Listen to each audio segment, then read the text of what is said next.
Na Kilimo Halisi hapa usio. Asubuhi nyingine tena tupo na mdau ambaye ni mmoja kati ya wakulima wetu. Yeye mheshimiwa alichukua miche ilikuwa ni hoho.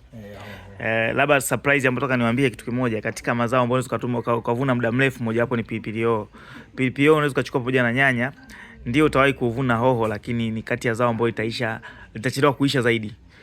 Bosi, wewe ulichukua mwezi gani? Nilichukua mwezi wa pili katikati. Mwezi wa pili katikati? Na ukaanza kuichuma. Sasa tuko mwezi wa 6. Sasa tuko mwezi wa 6 bado unaichuma, si ndio? Kwa hiyo jamani, nadhani huu ni ushuhuda ambao mnaupata kwa mheshimiwa. Nadhani katika michumo yako uliochuma, mchumo upi ambao uko na hoho nyingi zaidi? Mchumo uliokuwa na hoho nyingi zaidi ni mchumo wa pili, wa tatu, wa 4 na wa 5.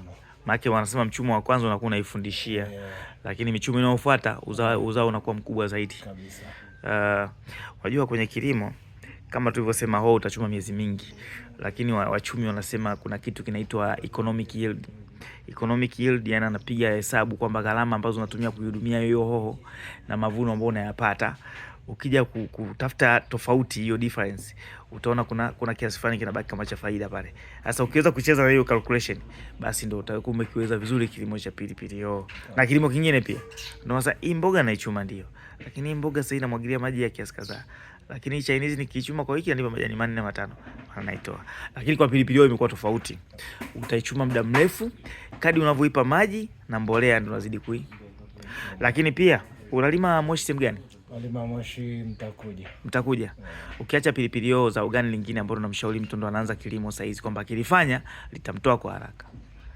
Mtoa kwa haraka anachomshauri mkulima ambaye anaanza, ndio kama nguvu ni kubwa angeanza na nyanya. Anzi na nyanya kwa sababu tunapata milioni 500. Kwa sababu gani? Maana nyanya changamoto yani kwenye naamini kati ya faida ambazo zipo kwenye nyanya ni kwamba mtu mwingine anaweza kando anajifunza. Anaenda kuijaribisha. Haisesi unakuta imempigia tiki mkeka. Kuna ushauri mwingine wa haraka naomba. Yaani kilimo ninachokiona cha haraka na ambacho hakina stress, kama nyanya itakuwa na stress sana, afanye hoho. Pilipili hoho kabisa. Wewe huwezi kuiacha. Hoho siwezi kuacha. Mbona hujachagua kabichi? Mbona hujachagua kabichi? Kabichi sijai kufanya. Kwa sababu ni unachuma siku moja imeisha. Na sijai kufanya hicho kitu. Hujaifanya kilimo? Hicho cha cabbage. Cha cabbage hujaifanya. Lakini nimeangalia kwenye posti zako hapo, nimeona unalima mpaka maharage. Maharage nalima. Maharage unalima pia sio? Kwa maharage yapi ambayo soko lake ni nzuri? Maharage ya njano. Ya njano yanapendwa sana sokoni. Yanapendwa sana sokoni. Kwa mfano kama sasa hivi yana bei nzuri sana. Bei nzuri? Ukienda sokoni kilo unanunua shilingi 2400. 2400, lakini sisi ambao tunauziwa 3000 na kitu. Okay, wenye maduka na yenye faida na nini, si ndio? Safi sana, safi sana. Mimi nakupongeza. Ndio. Nakupongeza, lakini nashauri kwa ushauri wakulima wateja wako kwamba una hoho usipoe. Kwamba eka moja inavyoisha nyingine inawekwa. Yani wanasema katika kitu ambacho kinaweza kukupa mafanikio ni consistency. Kwamba kila binadamu amepangiwa kuwa na bahati, lakini wewe huwezi kujua bahati yako ni lini. Ukiwa kwenye consistency una nafasi kubwa ya kukutana na bahati yako.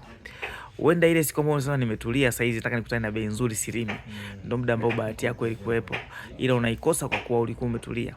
Kwa hiyo hata vitabu vingi sana ukisoma vya waandishi wengi wanasisitiza hicho kitu, consistency. Usipoe. Consistency kwa maana gani? Mteja wako utamhakikishia kwamba kila akija na atakuta mzigo kwako. Lakini wewe mwenyewe pia sokoni wanajua kabisa uhakika. Mfukoni hautakauka, lakini pia ukiwa na consistency utawasaidia watoto wengine, utakuwa na watu ambao umewapa ajira za kudumu.